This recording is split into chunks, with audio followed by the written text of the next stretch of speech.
شيء Tchaker ما ننساوش parce que Tchaker nous a donné tellement de joie dans ce match, dans ce stade-là. Il y a eu plusieurs qualifications Coupe du Monde qui ont été réalisées, des matchs historiques. ما ننساوش, ne serait-ce que parce qu'il porte le nom d'un chouhada, donc Rabbi yarhamou, Rabbi wasa alayh. Mais c'était prévu avec ou malgré les efforts réalisés, les trucs et tout, ne serait-ce que le fait de devoir jouer ailleurs en Algérie. Moi, mon souhait, ça a toujours été d'aller se produire. Cette équipe nationale, c'est l'équipe nationale de tous les Algériens, se produire partout, que ce soit à l'ouest, à l'est, dans le sud. Si on avait l'infrastructure dans le sud pour aller voir nos frères là-bas dans le sud algérien, Béchar, je ne sais pas. Du côté de la Kabylie, il y a le stade du Tilouzou, j'espère qu'il arrivera à achèvement le plus tôt possible. Déjà l'idée c'est ça, d'aller se répandre et d'aller profiter de Mona où il profite de nous, d'aller faire des grands matchs partout en Algérie. Ça c'est l'objectif numéro 1, avec ou sans Tchaker. Ça c'est une chose. Deuxième chose, donc le stade d'Oran et le stade c'est celui-là qui est prêt. Et celui-là qui vont accueillir les Jeux méditerranéens. Et évidemment, donc c'est un début. C'était prévu bien avant ce match-là. C'était prévu qu'on aille à Oran parce qu'on savait que c'était le stade qui allait être prêt. Donc on va aller jouer à Oran. On va jouer un match, 2 matchs, 3 matchs régulièrement. Le temps que les autres stades soient prêts. J'exclus pas de revenir moi jouer au 5 juillet, d'aller jouer. On m'a dit que Barraki c'est en très bonne avancée que on va. Moi, j'invite ces gens-là à se montrer clairement, pas à se cacher, pas être derrière les 6-7 qui viennent regarder. Vous verrez dans les bouches, un il est là, 3-4 plateaux, 2-3 youtubeurs, un ou 2 Twitter, pas Twitter, et ils disent la même chose. Ils ont un groupe WhatsApp, ils se transmettent. Le fait du jour, c'est ça. Aux gars, de là où ils sont, je ne sais pas comment ils appellent ça, les mouches, moi je ne suis pas des nouvelles technologies, là, les mouches qu'on envoie comme ça sur le net ou je ne sais pas quoi, et balancent tous la même chose. Tout ce qui fait du mal au pays. Cela, c'est tout ce qui fait du mal. C'est cela qui amène la noirceur. C'est cela qui amène l'ambiguïté. C'est cela qui amène le bab dans le pays. On ne sait plus qui dit quoi, mais qui est désinformé, malhonnête. Je les appelle, vraiment. Tu peux ressentir, j'ai pas peur des mots, au fond de lui, il a un discours de l'Algérie, le drapeau, ça tu l'entends, mais dans les faits, c'est tout le contraire. Je vous l'ai dit après la conférence de presse, il y en a, c'était l'Eid avant l'heure. Ils ont festoyé, ils étaient heureux comme pas possible. Heureux comme pas possible. Leur épouse ce jour-là leur demandait n'importe quoi, elle leur donnait. C'était un jour de fête pour eux. Là où tout le monde pleurait, ils se reconnaissent et ils le savent. Au fond d'eux, ils le savent. Par contre, un jour, il y a eu une ambiguïté sur les termes que j'avais employés. Il n'y a plus d'ambiguïté. Munafiq 100%. Munafiq, il muktuba fil Coran. Voilà, lui qui vient, qui présente le drapeau d'Algérie ou l'arc d'Algérie, mais il n'y a rien d'Algérien en lui. Et il veut que truc. Il y a sa poche, ses intérêts, nefsi. Ça, c'est clair et net. Et c'est quoi leur poche? Et alors, je répète pour cette histoire de président, pour que vous sachiez un peu le fonctionnement, c'est important. Qu'est-ce au moment. J'ai rien à perdre là-dessus.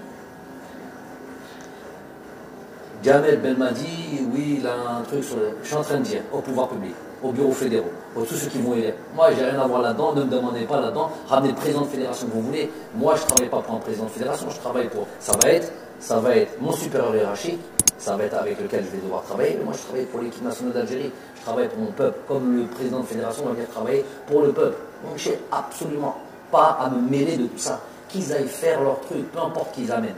C'est clair, il n'y a plus de trucs. Par contre, Redou, qui veulent promouvoir quelqu'un, l'imeihoua, ce quelqu'un ne veut pas se mettre en avant par son programme, par un engagement clair. Je veux, moi, me présenter comme président de fédération, voilà mon programme, voilà pour moi, élisez-moi. Hadabala qui veut, je ne sais pas, qui veut que peut-être le président de la République lui dise, écoute, tu vas être élu, donc vas-y maintenant tu peux aller te présenter. Bon, plus jamais de la vie on laissera 2-3 personnes conspirer contre notre pays. On ne laissera plus jamais un arbitre comme ça venir mettre à mal un pays. Je suis obligé de dire que je n'ai pas aimé du tout le lendemain du départ de cet arbitre à l'aéroport d'Alger, le voir confortablement assis dans les salons à boire un café et un millefeuille. Ça, j'ai pas aimé ça. J'ai vidé mon sac chez cet arbitre-là. Je l'ai croisé en Turquie après, j'ai pris le vol. Je lui ai redit la même chose. Je lui ai dit qui il était. Mais ça, j'ai pas aimé que nous puissions accepter ce genre de choses. Nous, quand on va dans ces pays, quand on va en Afrique, bon, souvent, c'est pas ces traitements de faveur que l'on a. Heda, il a enlevé l'espoir de tout un peuple et on le laisse comme ça. Je ne dis pas qu'il faut le tuer, je ne dis pas qu'il faut le truc, mais Heda Haggar, Heda plus que Haggar. Donc ça, j'ai pas apprécié. Il ne faudra plus jamais accepter ce genre de choses. Inch'Allah, هذا الشعب الجزائر إن شاء الله يزيد يفرح ويزيد إن شاء الله qu'on vit encore des moments comme ça de joie, d'allégresse dans le futur. En tout cas, nous, on va faire le maximum, on va s'atteler à ça, staff technique, joueurs. De toute manière, il va y avoir des joueurs.